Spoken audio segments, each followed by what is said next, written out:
요한복음 19장 1절부터 보시겠습니다. 이에 빌라도가 예수를 데려다가 채찍질을 하더라. 군인들이 가시나무로 관을 엮어 그의 머리에 씌우고 자색옷을 입히고 앞에 가서 이르되 유대인의 왕이여 평안할지어다 하며 손으로 때리더라. 빌라도가 다시 밖에 나가 말하되 보라, 이 사람을 데리고 너희에게 나아오나니 이는 내가 그에게서 아무 죄도 찾지 못한 것을 너희로 알게 하려 함이로라 하더라.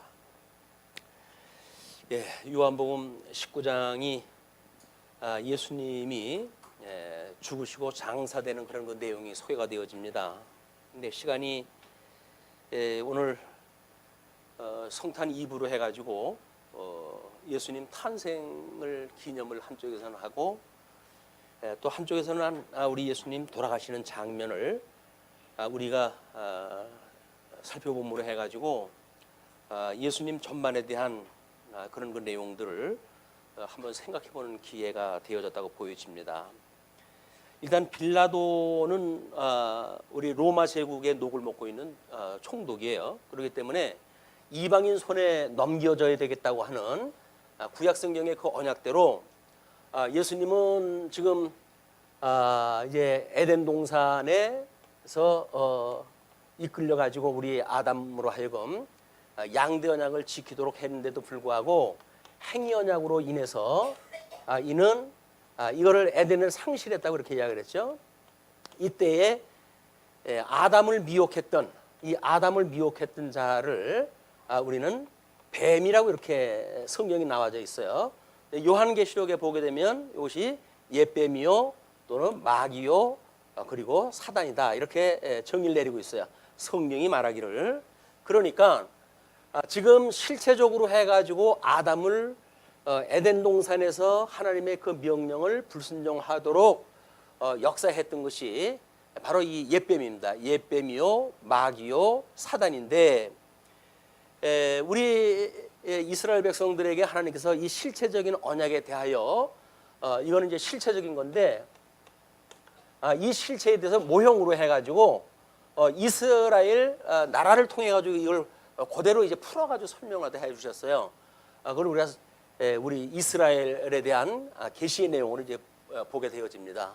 이제 모세 오경을 통해 가지고 하나님께서 언약하신 대로 하나님의 그 나라를 이루게 되어지는 이런 그 역사적 배경을 가지고 지금 첫째 아담에게 미혹했던 뱀의 역사와 하나님께서 하셨던 언약의 내용과 이 구약의 언약대로 우리 예수님이 오셔가지고 이 모형에 대한 실체에 대한 이야기입니다. 저 실체적인 언약으로 둘째 아담이신 예수님이 오셔가지고 저 사단의 미혹에도 불구하고 그 모든 미혹을 물리치시고 이제 십자가에 돌아가심으로 모든 구약 성경을 이루시는 이런 그 내용이 지금 소개가 되어지는 거예요.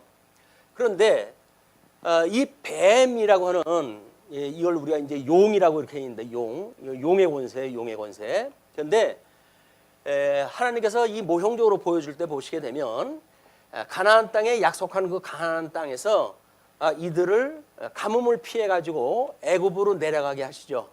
이 애굽으로 내려가지고 400년 동안이나 종노릇을 하게 하셔요. 이게 요 실체에 대한 모형을 이제 설명하다 하는 과정입니다. 근데 때가 되므로 하나님께서 이 애굽에 종노릇하고 있던 이스라엘 백성들을 구원을 갖다 해내시죠. 구원을 갖다 해나실 때 이때에 이 애굽의 짐승 권세가 말할 수 없도록 자기가 방해를 갖다 하고 그리고 이 출애굽하는 백성들을 끝까지 지배하도록 방해를 갖다 하게 되어집니다. 400년 동안이나 이걸 종으로 부려먹었으니까 보통 사단의 압제가 아닌 거야. 그런데 이 애굽의 이 짐승 권세는 용의 권세로부터 권세를 받은 거야. 이제 이게 실체로부터의 모형이라고 하는 그런 입장으로 봤을 때 저 실체적인 용의 권세가 모형적인 이스라엘 국가의 짐승 권세로 해가지고 이걸 주었다. 자, 이런 그 이스라엘 백성들이 이래가지고 구원을 받아가지고 하나님 나라가 잘 이루어졌으면 얼마나 좋겠습니까? 많은 하나님 그렇게 섭리하지 않으셔요.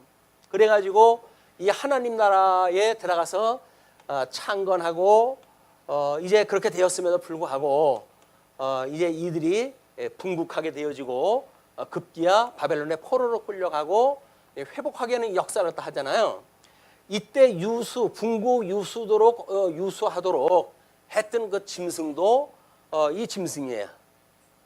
근데 이것이 물에 이 애굽이라고 하는 그 우리 홍해를 건너는 이런 가운데에 물에서 오른 짐승이라고 한다면 지금 이 바벨론이라고 하는 세력, 물론 바벨론은 뭐 우리 이 아수로부터 계속되어진 나라지만 그 바벨론 세력이라고 하는 이 짐승에 의해 가지고 또 한 번 이걸 당하게 되어지는 거야.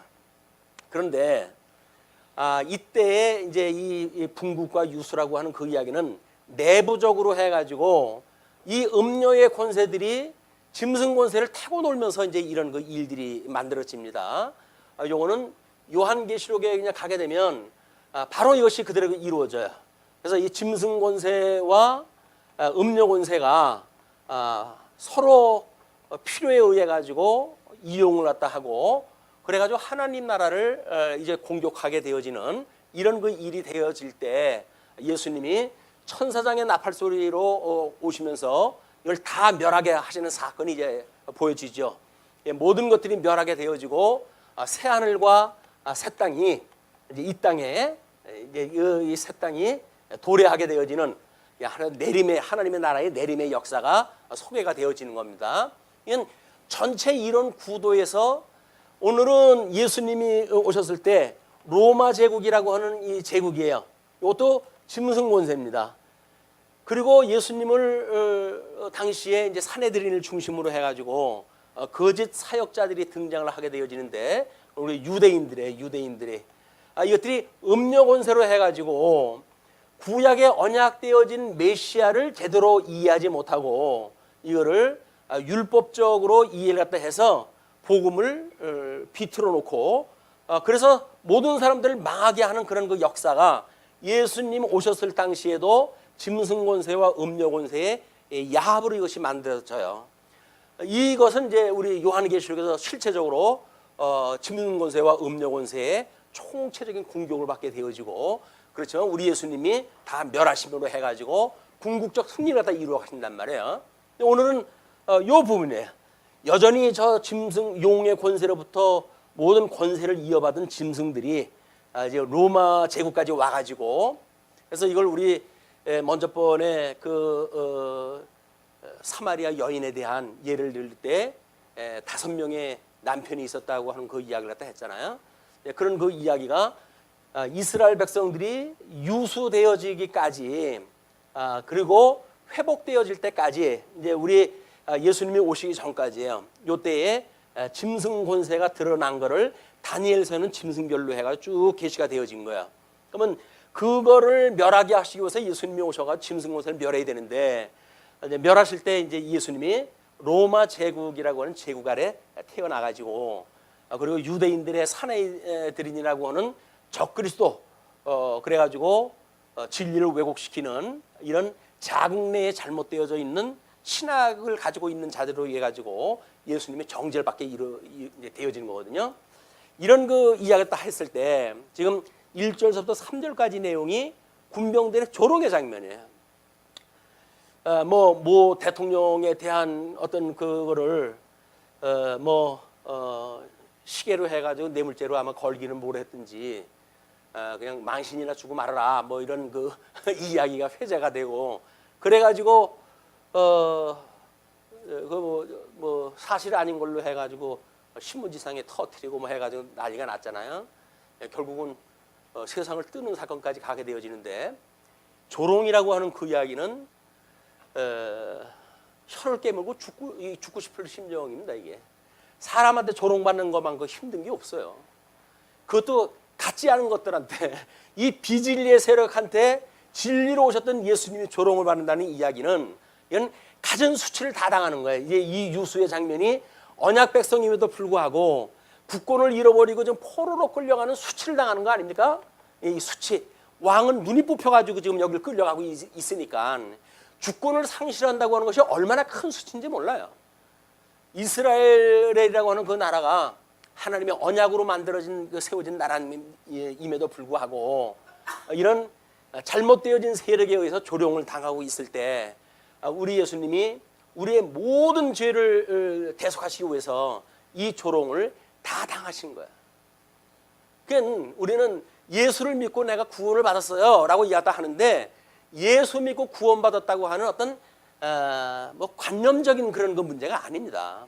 적어도 중보자 참 하나님이신 우리 예수님께서 참 사람의 모습을 입고 이 땅에 오셔가지고 이런 음부의 권세들에게 지금 그 수치를 당하는 이런 그 모습을 보면서 이것이 내 죄로 인함이다라고 하는 것을 우리가 생각했을 때, 그 예수님의 구속을 생각을 하면 우리는 이 세상에 다른 조건을 가지고 이러고 저러고 할 여유가 없어요.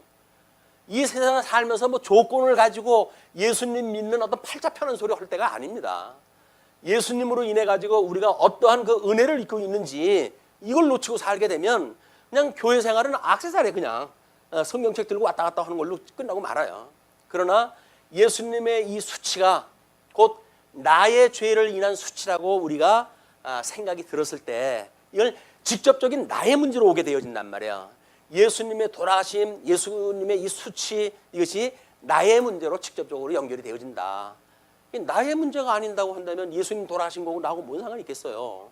그러나 예수님이 돌아간 것이 우리들의 죄를 위하여 돌아가셨다고 하는 이런 성경의 증거에 의할 것 같으면, 이 지금 역사적으로 소개되어지는 이 사건은 오늘 우리들의 일로, 우리들의 그런 입장으로 이 사실을 갖다 우리가 봐야 돼요.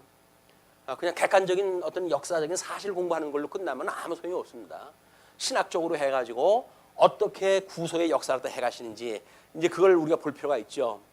물론 그 수치라고 하는 그런 그 이야기는 이사야서 50장 6절이라든가 막 이런 데에 온통 그 수치를 인해 가지고 주기로 그 구약에 언약되어진 대로 예수님이 이걸 다 당하는 거니까 언약대로 지금 이 수치를 당하고 있는 모습이 소개가 되어지고 있는 거죠. 자, 그러면 4절로 16절 보게 되면 이제 십자가형의 선고가 있게 되어지는데요. 빌라도가 다시 밖에 나가 말하되, 보라, 이 사람을 데리고 너희에게 나오나니 이는 내가 그에게서 아무 죄도 찾지 못한 것을 너희로 알게 하려 함이로라 하더라. 지금 이 로마 제국의 하수인이에요. 총독 빌라도라고 하는 총독은 로마 제국에서 보냈던 사람이죠. 그런데 이 로마 제국에서 보냈던 총독임에도 불구하고 유대인들의 반항, 그동안에 그 어떤 로마 제국을 항거했던 그런 역사적 쿠데타가 말도 없이 반복됐던 거거든요. 그러니까는 이쪽으로 총독으로 왔을 때에 유대인들의 비위를 맞추는 것은 당연한 이야기예요. 여기 심사 건드리지 않고 자기 임기 동안에 임기 잘 끝나고 가면 그게 이 사람한테는 최고의 선이에요. 그런데 이 인간들이 지금 와가지고 문제를 갖다 제기를 하고 있는데, 그 무죄한 사람을 죽여가지고 만약에 문제가 되면 그것도 힘들 판 아니겠어요? 그런데 아무리 물어봐도 자기가 죄가 없는 거예요. 예수한테 죄를 찾을 수가 없어요. 그냥 다시 관정 바깥으로 나와가지고 내가 지금 죄를 찾을 수가 없다. 그래서 내가 그걸 보여주려고 예수를 다시 데리고 왔어. 그래가지고 예수님을 다시 이제 끌고 나온 거예요. 그쪽을 관정 바깥으로. 그러게 되니까 이에 예수께서 가시관을 쓰고 자색 옷을 입고 나오시니 빌라도가 그들에게 말하되, 보라, 이 사람이로다 하매 대제사장들과 아랫사람들이 예수를 보고 소리질러 이르되, 십자가에 못 박으소서, 십자가에 못 박으소서 하는지라. 빌라도가 이르되, 너희가 친히 데려다가 십자가에 못 박으라. 나는 그에게서 죄를 찾지 못하겠노라. 너희들이 그러면 그 원수가 죄가 있든지 하면 너희들이 처리를 해라. 나는 그 죄 몫을 찾을 수가 없는데 나한테 그걸 왜 죄를 그 십자가의 못을 박으라고 그러느냐, 이제 그런 그 이야기죠. 근데 유대인들이 대답하되, 우리에게 법이 있으니 그 법대로 하면 그가 당연히 죽을 것은 그가 자기를 하나님의 아들이라 함이니이다. 그러니까 그 죄 몫을 자기네들이 이야기를 하는 거예요. 자기네 종교법에 의할 것 같으면 살인을 면할 수 없는 그 범죄인이 있기 때문에 이제 죽여라 그런 그 이야기죠. 그랬더니 빌라도가 이 말을 듣고 더욱 두려워하여 하나님의 아들이라고 그러니까 하나님을 믿지 않은 사람도 하여간 하나님이 지옥 보낸다 그러면 아주 질색을 하는 것이 사람들 심리 아닙니까? 이게는 이 빌라도가 그 말을 듣고는 더욱 이제 두려워하는 거예요. 그래서 다시 관정에 들어가서 예수께 말하되 너는 어디로부터냐 물어봐요. 어디로부터냐라고 이야기했다 하니까 예수께서 대답하여 주지 아니하시는지라. 빌라도가 이르되 내게 말하지 아니하느냐. 우리는 변호인을 들어가지고 적극적으로 자기 변호를 다 해야 될 거 아니겠어요. 근데 두 가지 종류가 있을 것 같아요. 변호를 허나 안 하나 이미 다 정해놓고 나 너희들 이미 감옥에 집어넣을 거 이미 다 작정을 갖다 해놨는데 변명한다고 해도 변호 들어줄 인간들도 아니고 나 변호 거부하겠다 뭐 누구처럼 이제 그렇게 할 수도 있겠죠. 그러나 예수님은 지금 6월절 어린 양으로 돌아가셔야 돼요. 이분은 그냥 변호를 갖다 안 하고 하는 그런 그 이야기는 하나님의 때를 마치기 위한 섭리입니다. 이게 그러니까 일반 사람들이 배째라고 하는 거는 다른 거예요. 예. 지금 예수님이 그 변호를 안 하는 이야기는 그러니까 빌라도가 이르되 내게 말하지 아니하느냐 내가 너를 놓을 권한도 있고 십자가에 못 박을 권한도 있는 줄 알지 못하느냐. 자기 권세를 갖다 한번 쓱 이제 공포를 갖다 합니다. 그러니까 예수께서 대답하시되 위에서 주지 아니하셨더라면 나를 해할 권한이 없었으리니 그러므로 나를 내게 넘겨준 자의 죄는 더 크다 하시니라. 지금 이 로마 제국이라고 하는 이 제국도 궁극적으로는 하나님의 절대 주권 아래에 있는 거예요. 그래서 우리 이제 로마서라든지 이런 데 보게 되면 위에 권세 잡은 자들에게 순종하라고 이렇게 이야기를 합니다. 우리는 위에 권세 잡은 자가 뭐냐면 정치 권세를 잡은 자들을 이야기를 해요. 정치 잡은 자, 이 권세 잡은 자들에게 순종하라는 거예요. 그런데 순종하면은 우리 가끔 기독교계에서 지금 뭐 행정부라는 정부를 갖다 상대해가지고 뭐 불만을 표출하고 그 불순종에 대한 일들을 갖다 하고 그러잖아요. 이거는 사실은 성경적인 원리에 맞지 않는 거예요. 성경에서는 종교와 그다음에 이 정부의 그런 그 정치하고는 이 정권의 그런 그 일은 완전히 분리가 되어져 있는 거예요. 그러니까 정교 분리 원칙이라고 이렇게 이야기를 하거든요. 그러니까 정부는 우리가 신앙생활을 잘 하도록 하나님께서 그 권세를 줘가지고 나라의 모든 걸 지켜주고 있는 거기 때문에 거기서 대항하고 싸우지 말고 순종하라는 거예요. 그러나 만약에 이제 이 짐승 권세가 위의 권세가 예수님을 부정케 하는 어떤 그런 일이 있을 때 우리는 순종하는 방법이 뭐예요? 그 법을 따르는 거예요. 그 법이 뭘까요? 너 내 말 안 들으면 죽여라고 만약에 법이 되어져 있다고 한다면 그 법대로 해서 죽는 거예요. 그러면 순종에 이 사람들한테 순종하는 거예요. 그리고 이 순종은 결국 궁극적으로 하나님의 순종에 들어간 거란 말이에요. 이게 거기서 뭐 위에 권세 잡은 자들이 죽인다고 그래서 죽음을 피해 가지고 생명을 건졌다라고 해가지고 이 하나님의 은혜라고 이야기하는 것도 사실은 맞지 않아요.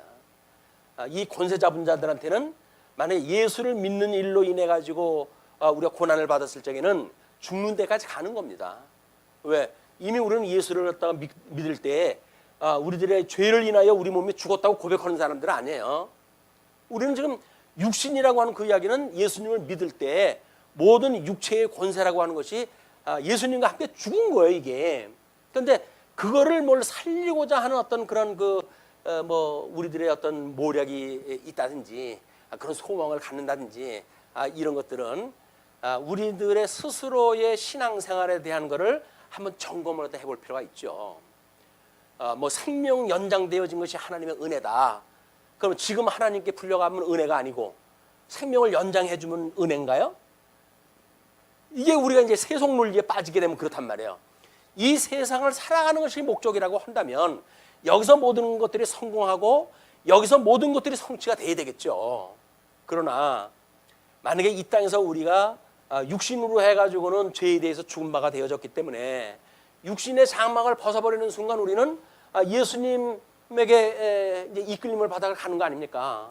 그렇다고 한다면 부활에 참여했던 자들이 우리 하나님 나라의 백성으로 마땅히 하늘에서 사는 게 틀림이 없는 거지요.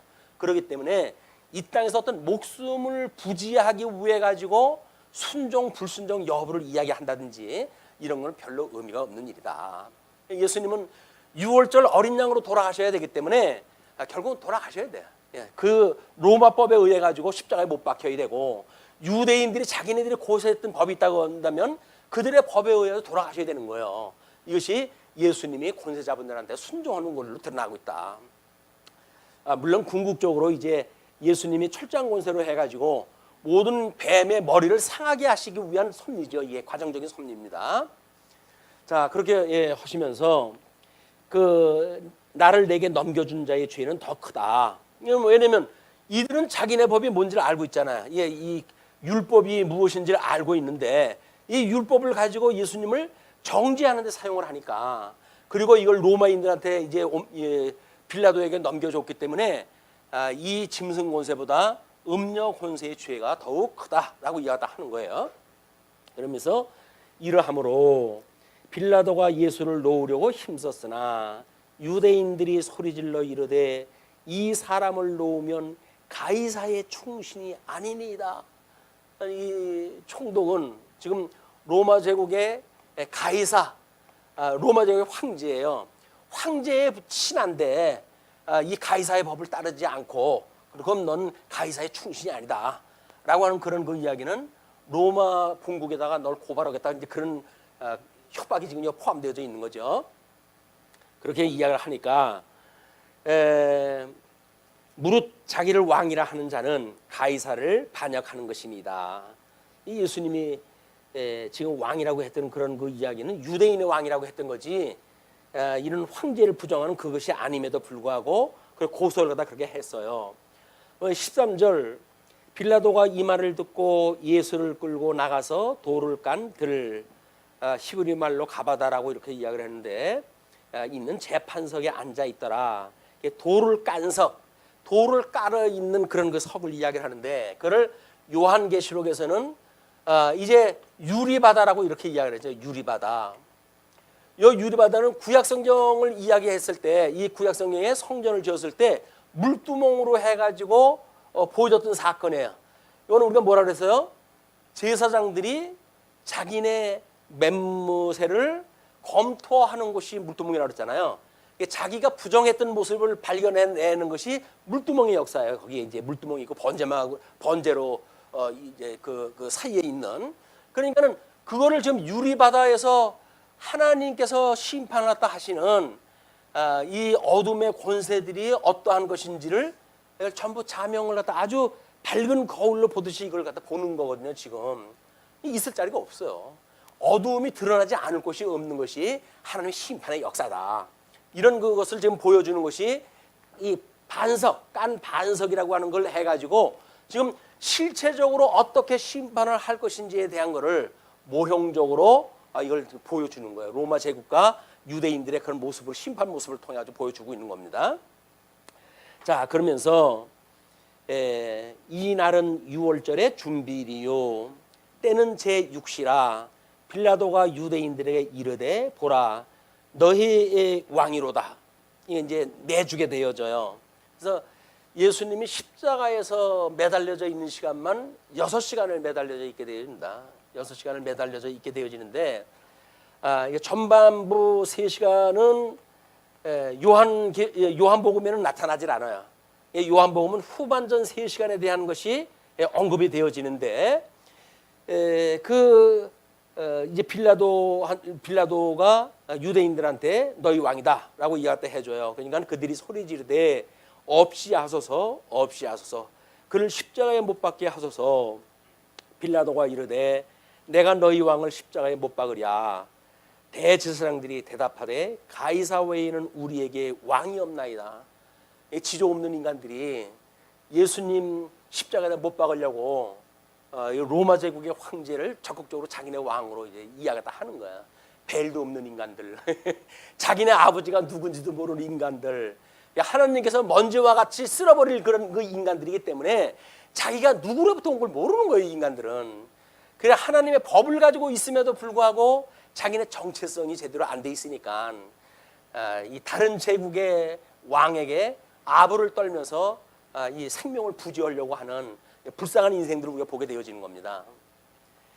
자, 그렇게 하니까 이에 십자가에 못 박도록 그들에게 넘겨주니라.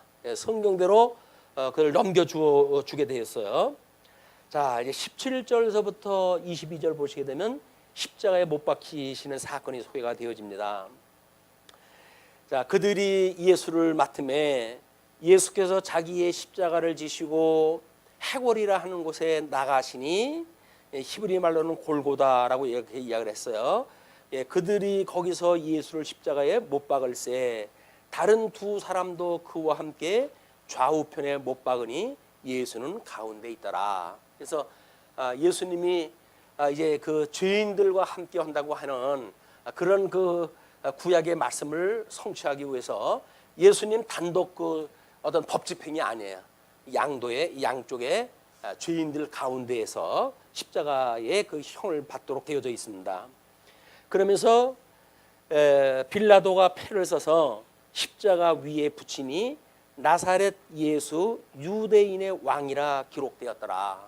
그래서 이들은 농담으로 하고 뭐 비웃고 비웃으면서 그 이러다 하고 함에도 불구하고 사실을 사실대로 적시되어지는 걸 우리는 잘 눈여겨 볼 필요가 있어요.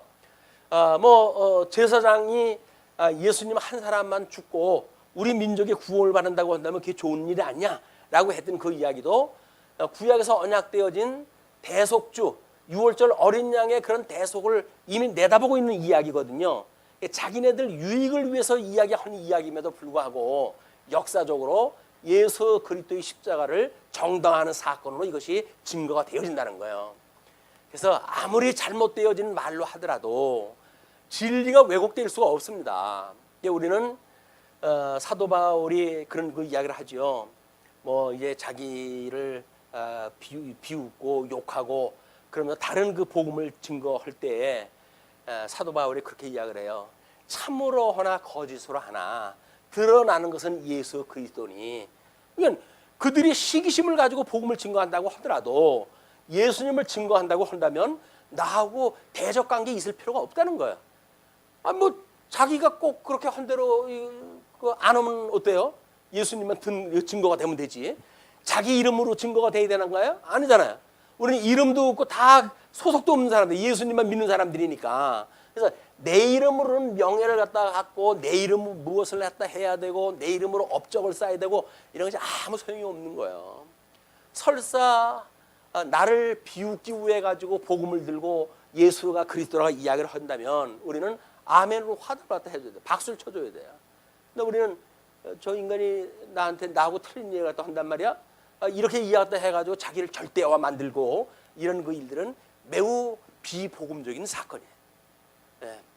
우리를 시기심이 나가지고 복음을 증거한다고 하더라도 우리는 그분들한테 박수를 보내야 돼요.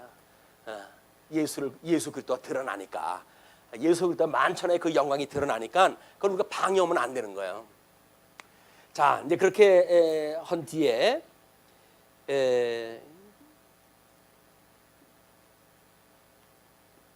그 21절에 유대인의 대제사장들이 빌라도에게 이르되 유대인의 왕이라 쓰지 말고 자칭 유대인의 왕이라 쓰라라고.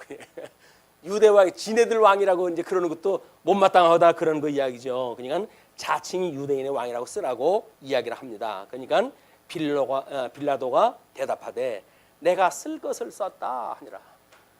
너희들 말 하나 들어주니까는 나중에 죄판 그 붙이는 것까지 나한테 이래라 저래라고 잔소리들을 해. 내가 쓸 거 붙였어. 그렇게 이야기도 하고 이제 그걸 일축을 하다 하여. 그러니까 23절서부터 24절까지 성경대로 이제 옷을 제비 뽑는 사건이 소개가 되어집니다. 군인들이 예수를 십자가에 못 박고 그의 옷을 취하여 네 깃에 나눠 각각 한 깃씩 얻고 속옷도 취하니 이 속옷은 호지 아니하고 위에서부터 통으로 짠 것이라. 근데 어떤 사람들은 이 속옷을 이야기할 때 꿰매지 않고 이렇게 통으로 짰다고 하는 그런 거는 고급이래요, 고급. 천을 짜가지고 뭐 꿰매가지고 올 맺는 것이 아니라 이제 그냥 통으로 해가 쭉 우리 메리아스 짜듯이 이제 짜 내려간 거거든요.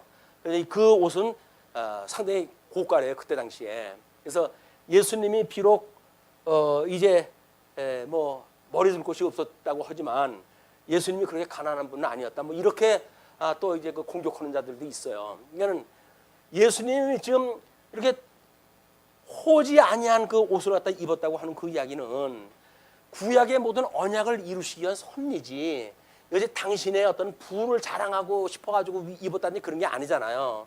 얘는 성경을 봐도 꼭 그렇게 삐딱하게 보는 사람들이 있어요. 이런 자들을 경계해야 된다. 성경의 문구를 갖다 끄집어내가지고 그래가지고 성경 전체를 왜곡시키려고 시도하는 자들이 있어요. 소위 뭐 크게는 자유주의 신학자들이라고 그렇게 이야기하다 하는데 아주 못돼 먹은 사람들이에요. 성경이 무엇을 말하고자 하는가 하는 문맥에서 이해를 하지 아니하고 잘나빠진 어떤 뭐 원어를 뭐 전공했다나 어쨌거나 해가지고 단어 하나를 가지고 성경을 무너뜨리려고 하는 자들이 꽤나 많아요. 그런 자들을 우리가 경계를 갖다 해야 됩니다. 이단자들이 보통 공격을 갖다 해올 때에는 자기네들에게 필요한 문구를 가지고 성구를 가지고 공격을 갖다 해와요. 그래서 우리들이 그 대책을 세울 때 그들이 만약에 성경 문구를 봐라, 우리가 뭐 주장하는 말이 맞잖아 라고 만약에 이 성구를 갖다 제시를 갖다 한다면 앞뒤로 해가지고 5절만 한번 읽어봐라 라고 이야기를 하게 되면 자기네들 그 논리가 그대로 자기네들 논리대로 무너져 버리고 말아요. 그만큼 앞뒤 전후의 문맥과 상관이 없어요. 그냥 토막을 내가지고 그걸 끄집어내가지고 자기 근거를 삼기 때문에 그렇습니다. 우리가 통전적으로 성경을 본다고 하는 의미는 그래서 중요한 거예요. 성경 66권을 하나의 논리로 보는데 그래서 부분적인 걸 가지고 공격한다고 해야지 그게 무너집니까? 안 무너져요. 우리가 이게 뭐 메타 성경 신학이라든가 또는 통섭 성경 개론의 구조를 가지고 성경을 이해하는 것은 이런 니체 이후에 정말 하나님이 없다고 하는 이런 그 시대에 자유주의자들에 의해 가지고 교회의 신성이 무너지고 또는 뭐 그래서 세속화되어지고 신비주의가 되어지고 이런 그 현대 교회를 지킬 수 있는 유일한 방법이에요. 성경을 구조적으로 우리가 안다고 하는 이야기가 그렇습니다. 물론 구원을 받는데 뭐 예수는 그리스도고 우리의 십자가의 도라고 하는 그것만 가지고도 구원받는데 부족함이 없어요. 그러나 워낙 세상이 악하거든요. 이런 악한 때에 하나님께서 우리의 이 진리체계를 주셨다는 이야기는 우리가 시간을 아껴가지고 공부하고 할 이유가 있는 거다. 구원받기 위해서 공부하는 거 아니에요. 구원받은 사람들이 우리 믿음이 어린 자들에게 만약에 공격을 해온다면 우리 그들을 어떻게 지켜줄 것인가. 진리를 지키고 보수하는 주님의 몸된 교회의 지도자 입장에서 우리가 제사장이라고 하는 입장에서 충분히 그런 체제를 우리가 완성을 가지고 있어야 그걸 공격해오는 자들로부터 우리 어린 자녀들을, 이 어린 신들을 우리가 방어를 갖다 해줄 수가 있잖아요. 그러니까 그런 은사를 받은 사람은 최선을 다 공부를 다 해야 되는 거예요. 뭐 이거 무슨 공부 내가 목사 될 거냐 뭐 이렇게 이야기하다 하는데 목사만 성경 공부합니까? 잘못되어진 생각들이다 하게 시간을 아껴서 진리 체계를 우리가 공부하고 그래서 이 어두운 세대에 진리를 공격하고 있는 이런 용의 권세에 의해서 짐승 권세들이 음부의 권세들이 그 권세를 받아가지고 이제 공격을 하다 해오는데 그거를 말씀으로 해가지고 쳐서 승리할 수 있는 이런 우리들의 힘, 저력을 갖다 키우는 것이 말씀운동 서원교회의 존재 이유이기도 합니다. 자, 이제 그렇게 하고 그 24절에 군인들이 서로 말하되 이것을 찢지 말고 누가 얻나 제비 뽑자 하니 이는 성경에 그들이 내 옷을 나누고 내 옷을 제비 뽑나이다 한 것을 응하게 하려 함이로라. 그래서 시편 22편 18절을 이야기를 하는데 요 3시간의 이야기가 시편 22편서부터 해가지고 31편까지의 이 내용으로 해가지고 보통 우리 그 6시간 동안 요거를 십자가상에서 한 7마디라고 해가지고 가상 7원이라고 이렇게 이야기를 해요. 십자가상 위에서 7마디를 갖다 했다. 그래서 가상 7원이라고 이렇게 이해하다 하는데 이것이 22편에서 32절까지예요. 우리가 어떻게 보게 되면 이때는 장절이 없던 시대 아닙니까? 장절이 없기 때문에 성경이 지금서부터 몇 장 몇 절서부터 뭐 해가지고 외우고 이렇게 어느 절을 내가 이렇게 이루었다라고 이야기할 수가 없어요. 그거를 그때 당시에 이분들이 성경을 정할 수 있는 방법이 성경 구절을 시작과 끝으로 설명을 허물어 해가지고 이거로부터 이것까지 이르기에 모든 말씀을 내가 지금 응하는 것이야, 이 말씀대로 내가 이루는 것이야 라고 하는 걸 증거하는 내용이에요. 그러니까는 우리가 신약 성경을 공부할 때 구약 성경을 성경 구절을 인용을 하잖아요. 근데 한두 구절 인용하는 거 가지고는 사실은 부족합니다. 왜? 이미 이것이 모양이 똑같아요. 모형이나 예수님이 오셨을 때 이 실체나 이 구조가 같기 때문에 이 실체를 설명을 했을 때 모형의 무대기를 가지고 우리가 충분히 설명을 할 수가 있는 거예요. 그래서 우리가 통전적으로 이것이 뭐에 대한 일이라고 그랬어요? 예수 그리스도의 성육신, 예수 그리스도의 고난, 예수 그리스도의 죽으심, 예수 그리스도의 부활이라고 하는 이런 내용을 좀 역사를 통해서 설명을 한 방식이란 말이에요. 근데 그래서 성경 구절 하나만 가지고 설명하는 게 얼마나 빈약합니까? 적어도 이런 구조를 가지고 우리는 예수님의 이 생애에 대한 것을 우리가 설명을 다 할 수가 있는 거예요. 이렇게 이것이 이런 예수님은 십자가 사형에서 시편 22편서부터 31절 1편까지 그걸 암송을 갖다 하시듯이 그걸 다 말씀으로 당신 몸으로 손수 이루신 거예요. 이게 제비 뽑는 것부터 해가지고 전부 이루어지는 겁니다. 그러면서 25절 예수의 십자가 곁에는 그 어머니와 이모와 글로바의 아내 마리아와 막달라 마리아가 섰는지라. 지금 그 25절부터 27절까지는 모친 마리아를 요한에게 부탁하는 내용인데요. 예수께서 자기의 어머니와 사랑하시는 제자가 곁에 서 있는 것을 보시고 자기 어머니께 말씀하시되 여자여 보소서 아들이니라 하시고 비로소 예수님이 이제 신성을 가지고 오신 영광을 지금 소개하는 중 아니에요. 그래서 승천을 갖다 하시기 전에 그 자기를 낳아준 모친한테 요한, 이 아마 기자가 이제 요한인데 자기를 사랑하는 자라고 자기의 이름을 밝히지는 않았잖아요. 근데 다른 그 성경에 여러 가지 그 예를 갖다 보게 되면 요한복음이 틀림이 없기 때문에 기자가 요한이다 우리가 이야기를 하니까 예수님이 지금 요한을 보고 이야기를 하는 거예요. 어머니, 제가 당신의 아들입니다.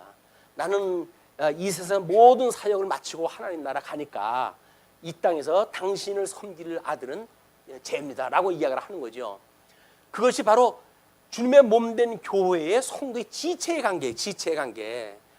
네, 뭐 혈육 관계에 우리가 연연해 가지고 그걸 뛰어넘는 생각을 하지 못한다고 한다면 우리는 신령한 주님의 몸된 교회의 성도로서의 감각을 제대로 익히지를 않는 거예요. 우리가 그 감각을 안다고 한다면 우리 혈통을 뛰어넘는 그 개념을 알고 있는 것이다. 왜? 예수 그리스도로 말미암아 우리가 같은 생명 아닙니까? 한 생명이 되어니까 한 생명. 예수님하고 한 생명. 그걸 뭐 우리 예수님의 그 피로 인해 가지고 한 피로 우리가 구원을 받았다 뭐 이런 걸로 아주 피를 이야기하고 그러는데 예수 그리스도를 우리가 구주로 영접하는 이런 지체의 관계를 설명하는 방식이기 때문에 주님의 몸된 교회의 형제요 자매라고 불려지는 그런 이름들이 얼마나 아름다운지요. 그를 이제 뭐 우스갯거리로 만들고 지금 잘못되어져 있는 목상들이 뭐 이상한 짓 하고 이런 그 일들이 있는데 배락 맞을 사람들이에요. 주님의 몸된 교회 그 귀중한 성도들을 자기네들의 놀잇감으로 만들고 뭐 자기네 이익 창출하는 데 어떤 도구로 삼고 말이 안 되는 겁니다. 이건. 자, 그러니까 그때부터 그 제자가 자기 집에 모시니라. 어머니를 모시는 거예요. 이제 그때부터 28절로부터 30절까지 보시게 되면 다 이루었다고 선언하시며 운명을 하십니다. 그 후에 예수께서 모든 일이 이미 이루어진 줄 아시고 성경을 응하게 하려 하사 이르시되 내가 목마르다 하시니 거기에 신 포도주가 가득히 담긴 그릇이 있는지라 사람들이 신 포도주를 적신 해면을 우슬초에 매어 예수의 입에 대니 예수께서 신 포도주를 받으신 후에 이르시되 다 이루었다 하시고 머리를 숙이니 영혼이 떠나 가시니라. 다 이루었다. 예수님께서 다 이루셨다는 그 이야기는 뭐야?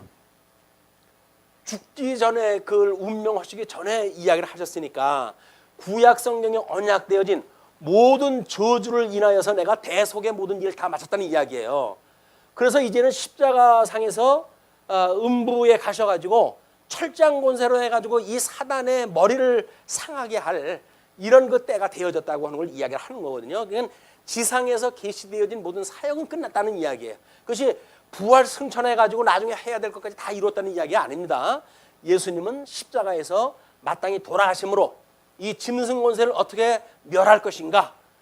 물론 이제 우리 궁극적으로 이때는 완전히 이 모든 음부의 권세를 멸하게 되지만 이때는 큰 머리만 상하게 하시잖아요. 예, 머리만 상하게 하시기에 그런 그것을 다 이루었다. 그런 그 이야기입니다. 그러니까 예수님이 우리를 위해서 모든 저주의 응분의 값을 다 치르시고 다 이루었다라고 하는 그런 그 이야기는 내가 너희들의 채무를 다 갚았다. 그런 그 이야기랑 똑같아요. 너희들이 빚지고 있는 1만 달란트 내가 다 갚아준 거야 라고 하는 거나 똑같은 거예요. 1만 달란트 탕감을 받았다고 한다면 우리가 예수님으로 믿고 주님의 몸된 교회 성도로 살아가는 삶이라고 했을 때 이것이 100데나리온 빚진 자를 갖다 무한히 용서하고 살아가는 것이 주님의 몸된 교회의 모습인 거예요. 근데 교회에 있으면서도 불구하고 용서를 못하고 해가지고 정죄를 갖다 하고 뭐 안달 복단을 갖다 하고 못 잡아먹어서 이렇게 하는 그런 거는 자기가 1만 달러도 탕감 받았다고 하는 것이 믿어지지 않은 사람들이에요. 오늘 우리 교회 학교에 이제 그 이야기를 했는데 지금 여기서 지금 이렇게 언약되어진 모세 오경이 하나님 나라에서 이루어지듯이 우리 구원의 서정도 보게 되면 그렇습니다. 똑같습니다. 예수님이 복음서에서 이야기한 것과 서신서에서 이루어지는 사건을 갖다 보듯이 우리는 예수님이 우리를 창세전에 선택을 갖다 했어요. 이제 이거는 영원전 그 일입니다. 그리스도 안에서 선택을 갖다 했는데 우리 주님이 우리를 갖다 부르시잖아요. 그 이게 부르실 때 우리는 다 죽어져 있는 상태 아니에요.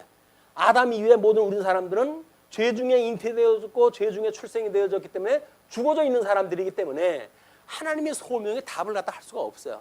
그러니까 하나님께서 우리를 중생케 하신다. 그래서 중생케 하고 놓고 보니까 우리가 죄인이라고 하는 것이 다 드러나잖아요. 우리가 이 하나님의 신령한 그런 그 몸으로 해가지고 이 예수를 갖다 믿는 그런 생명을 갖고 보니까 우리가 얼마나 이 더러운 죄인이었던지를 알게 되니까 하나님 앞에 회개를 갖다 하게 되어지는 거예요. 근데 이 회개를 갖다 보시고 하나님께서 우리를 믿음을 주십니다. 이 믿음을 주셔요. 내가 너의 모든 걸 다 이 회개하는 우리들에게 내가 너의 모든 죄를 다 용서를 해준 거야. 너는 이제부터 무죄야 라고 이야기를 하는 거예요.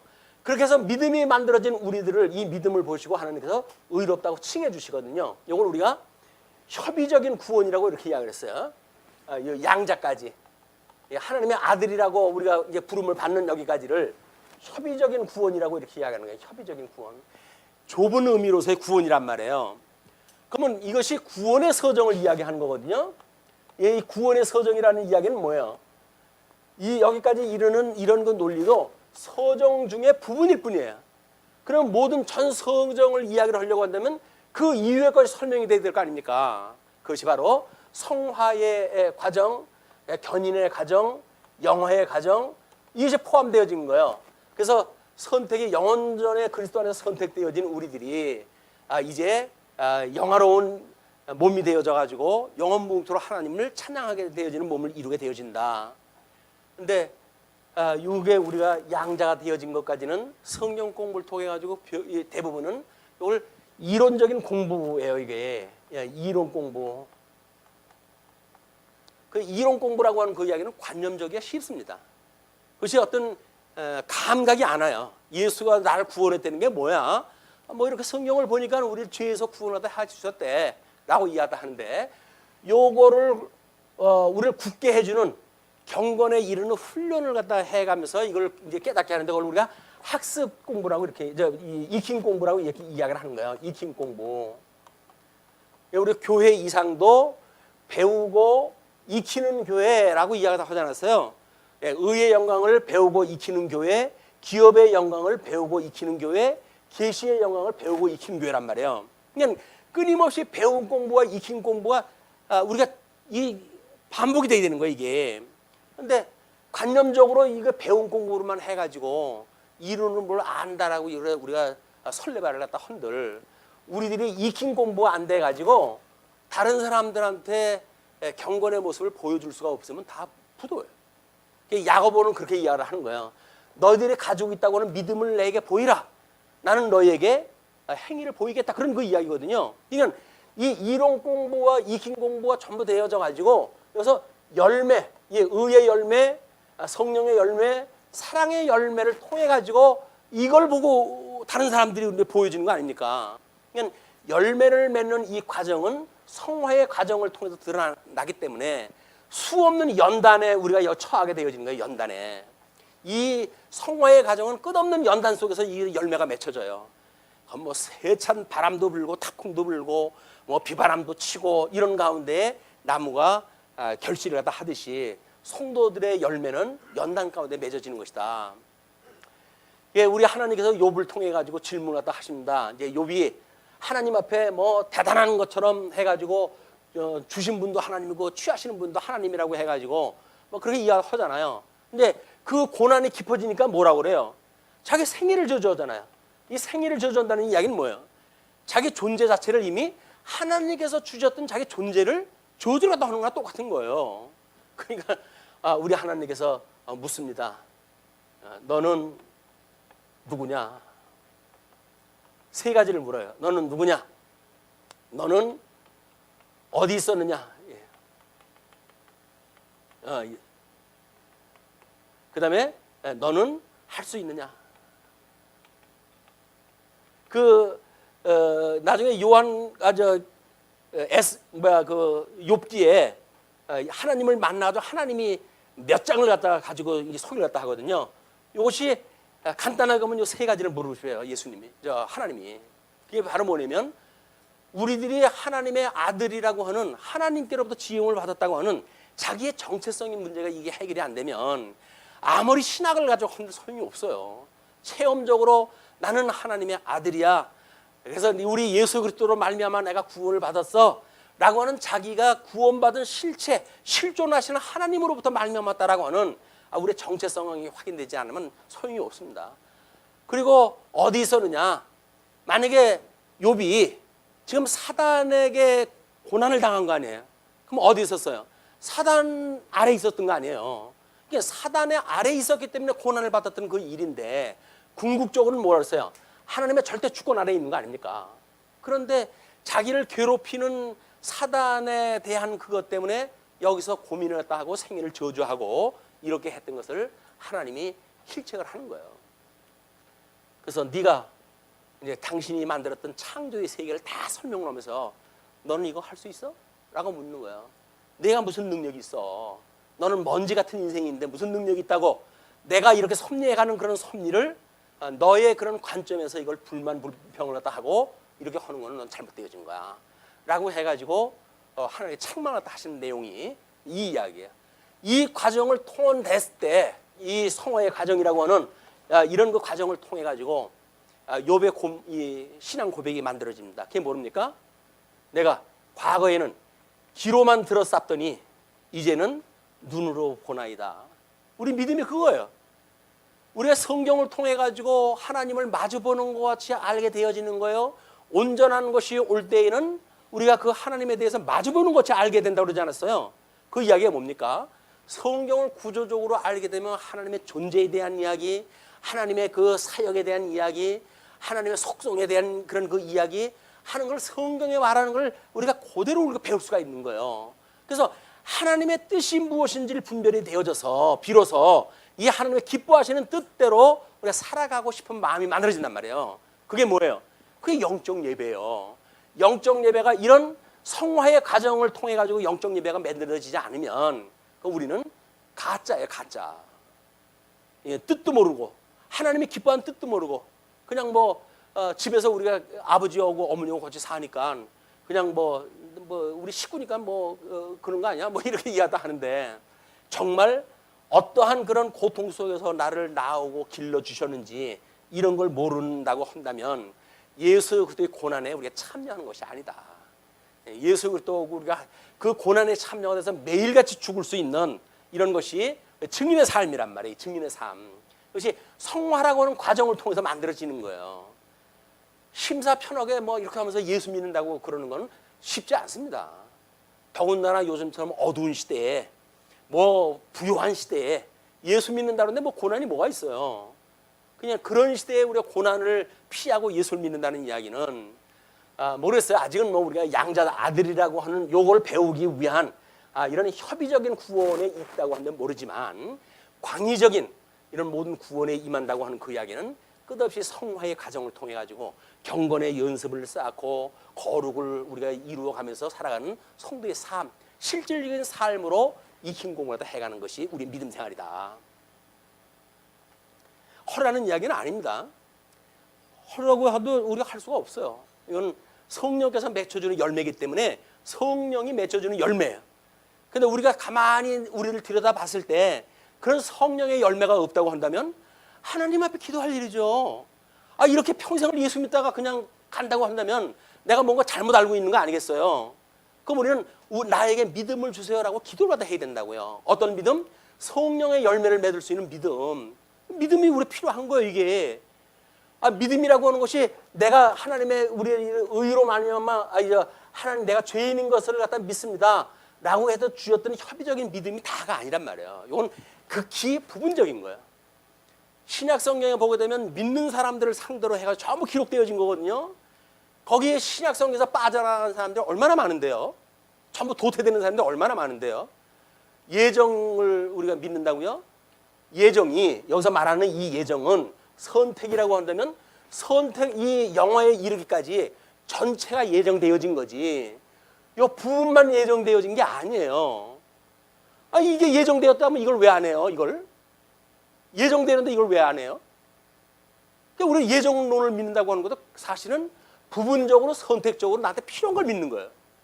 정말 우리 신앙적으로 해가지고 내가 7번 연다는 금과 같은 어떤 하나님의 도구를 만드시기 위한 섭리 속에서 그걸 믿는 것이 아니라 내 필요한 데까지만 골라가지고 믿는 것, 선택적으로 믿는 건 가짜예요. 그냥 예수 그때 죽으심과 부활 전체를 믿어야 되는 거예요. 전체. 이게 십자가 도 아닙니까? 죽으심과 부활 전체를 믿어야지. 죽으심에 대한 건 팽개치고 그리고 부활의 빈 십자가만 믿어요 우리가. 왜? 영광스러우니까. 그리고 나는 이제 새 생명이 됐다 이렇게 이해하다 하는데 죽지 않았는데 어떻게 새 생명이 됩니까? 내가 죽어야 새 생명이 되지. 그냥 십자가의 죽으심과 부활이라고는 양 측면에 대한 모든 것들이 배운 공부와 익힌 공부를 통해서 구체화되어지는 것. 이것이 우리들의 믿음이다. 자, 이제 그리고 31절서부터 30절 옆구리를 창으로 찔리셔요. 이날은 준비리라 유대인들은 그 안식일이 큰 날이므로 그 안식일의 시체들을 십자가에 두지 아니하려 하여 빌라도에게 그들의 다리를 꺾어 시체를 치워달라 하니 군인들이 가서 예수와 함께 못 박힌 첫째 사람과 또 그 다른 사람의 다리를 꺾고 예수께 이르러서는 이미 죽으신 것을 보고 다리를 꺾지 아니하고 그중 한 군인이 창으로 옆구리를 찌르니 곧 피와 물이 나오더라. 그래서 그 시편 34편 20절에 다리가 꺾이지 않는다고 하는 뼈가 꺾이지 않는다고 하는 그 예언을 이루기 위해서 두 양쪽의 강도의 다리는 꺾었는데 예수님의 다리는 꺾지 않고 장례가 이제 치러지게 됩니다. 이를 본 자가 증언하였으니 그 증언이 참이라. 그가 자기의 말하는 것이 참인 줄 알고 너희로 믿게 하려 함이니라. 이 일이 일어나는 것은 그 뼈가 하나도 꺾이지 아니하리라 한 성령을 응하게 하려 함이라. 출애굽기 12장 46절 그 말씀을 인용을 해가지고 이제 그걸 이야기를 해요. 그리고 또 다른 성경에 그들이 찌른 자를 보리라 하였느니라. 스가랴 12장 10절 말씀을 인용할 때 해가지고 다른 사람은 다리를 꺾었는데 왜 예수님은 옆구리를 창으로 찔렀는가? 그것이 이런 구약 성경을 응하게 하기 위해 가지고 그 심통머리 사나운 군사로 하여금 창으로 옆구리를 찔리게끔 하시는 거예요. 뭐 죽은 걸 알았잖아요. 죽은 걸 알고 지금 다리를 꺾지도 않는데 굳이 옆구리를 왜 찔러요? 근데 그게 성경을 응하게 하기 위해서 하는 그런 역사가 섭리하다 해가신다. 자, 끝으로 이제 38절로 41절 예수를 장사 지내게 되어집니다. 아리마대 사람 요셉은 예수의 제자이나 유대인이 두려워 그것을 숨기더니 2일 후에 빌라도에게 예수의 시체를 가져가기를 구하며 빌라도가 허락하는지라 이에 가서 예수의 시체를 가져가니라. 일찍이 예수께 밤에 찾아왔던 니고데모도 몰약과 침향 섞은 것을 100리트라쯤 가지고 온지라. 니고데모가 와가지고 물어봤잖아요. 그런 그거에 대한 것도 같이 와가지고 장례에 이제 동참이 되어져요. 이에 예수의 시체를 가져다가 유대인의 장례법대로 그 향품과 함께 세마포로 쌌더라. 예수께서 십자가에 못 박히신 곳에 동산이 있고 동산 안에 아직 사람을 장사한 일이 없는데 새 무덤이 있는지라. 예수님은 새 무덤에 이제 있어야 된다고 그렇게 예언이 됐잖아요. 그대로 지금 이루어지는 것이고, 예수님이 세마포로 싸가지고 이 동산에 장사 지냈던 뭐 예수님의 그런 그 무덤이라든가 뭐 예수님의 그 옷이라고 해 성이라고 하는 걸로 해가지고 그것이 맞냐 뭐 진품이냐 가품이냐라고 하는 걸로 문제가 되고 그러지 않습니까? 근데 고고학적으로 그 이후의 사건들은 아무런 의미가 없어요. 왜? 성경에 이미 기록이 되어졌는데 유품이 나오면 모르고 안 나오면 뭐래 그걸. 그 나온 유품을 보고 믿는 사람이 성경을 보고 안 믿을까요? 아닌 거예요. 성경을 믿는 것이 중요하지. 고고학적인 어떤 그런 결과물을 가지고 분명해 맞아 이렇게 하는 거는 뭐 빈 그 어떤 수레나 똑같은 이야기입니다. 내용물은 이미 성경에 다 기록이 되어진 거예요. 성경에 기록되어진 대로 우리 믿는 것, 그것이 우리 말씀하는 성경에 표한 거예요. 성경대로 알고 성경대로 믿고 성경대로 살자. 교회 학교에서 오늘 새벽까지 이걸 만들어가지고 뭐 붙였다고 그러는데 저기 풍선 아래 말씀 운동 서원교회 해가지고 성경대로 알고 성경대로 믿고 성경대로 살자고 표를 갖다가 다 붙여놨어요. 신통하게도.